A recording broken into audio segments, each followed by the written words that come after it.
I think it is important. Simply because you're immersed in it for a purpose.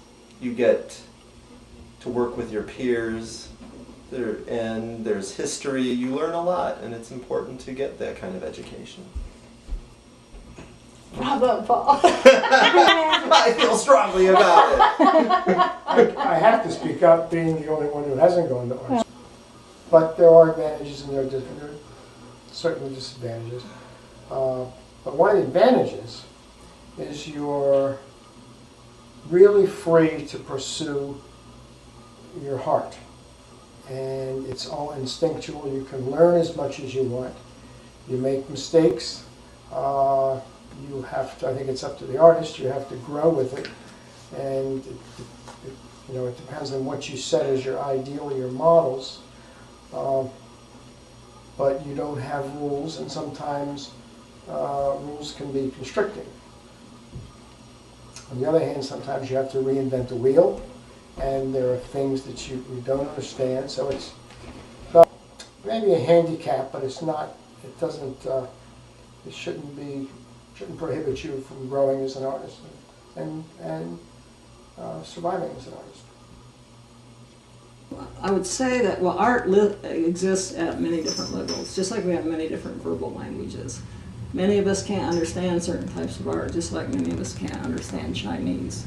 But if we learn more about Chinese and learn how to read it and listen to it and understand it, then we enhance our knowledge. I mean, if we even learn more about the structure of language in general. Right, so there's certain types of art, and being a certain type of artist, that you need to have some sort of education, whether it's formal or not.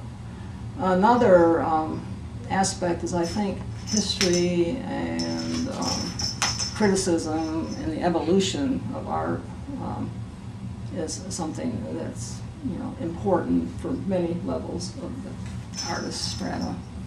And I know, a lot of us feel like art isn't taken seriously. And I can't go out and hang a shingle up and say, I'm going to practice law in Kentucky or be a doctor in Kentucky and never have taken an art course, a medical course, or taken a law thing. And while I think there's a little bit of difference there, if people don't understand the history of what they're doing, they don't understand the precedents, they can't understand and interpret many different languages within that. It demeans, in a sense, our profession, because anybody can do it. And so we sit here and complain that we don't sell art and we don't understand what other people are doing. So I found art education helpful because I needed that discipline. I needed someone to say, this is what I want you to do, if it was a painting class or a drawing class, let's say. Because I jump around. I love that material, I'm going to use that, or I'm going to do this, or I'm going to do this. So I needed somebody to say, this is what we're doing for this. Yes, and these are your limits. Yeah, you and that will discipline, use only it taught me discipline yeah, that I wouldn't have learned otherwise. I knew I was a painter. I needed to get better at it. I wasn't going to do that on my own. So I went to school. And I was not in any degree programs or anything. I just started working with instructors I thought were good. And just you just keep going. You see somebody that sounds interesting, who's on the same wavelength with you, that's got something that you need to digest. Well, and you work with them and you figure stuff out.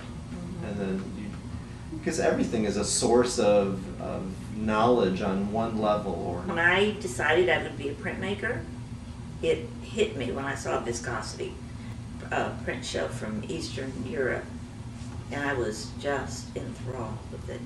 And I hadn't really been that thrilled with printmaking in college, but I was so excited about it. So I started going to presses. I went to Crown Point Presses, San Francisco, and I went to So you were seeking out that education I went, based on your interest? Yeah, I would go and work with master printers. And so I went to Canada and learned the non-toxic method. So I went and worked. Mm-hmm. So I learned diddly squat in school about printmaking. But I learned art history, the painting, all of that. And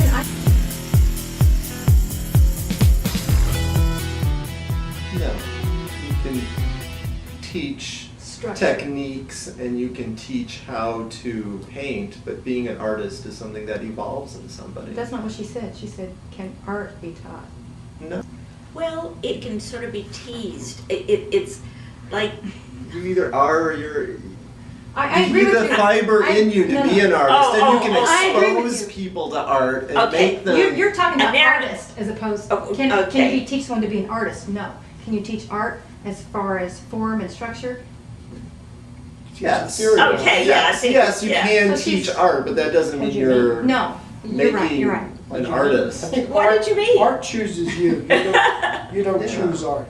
yeah, That's, college who was trying to decide whether to major in art or in physics.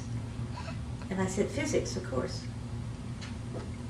She said, why do you say so quickly? And I said, because if you don't know that you have to do art, then you've got to do physics. If you're going to do art, you have to really want to do it, because it's not the easiest life. It's like a paintbrush in the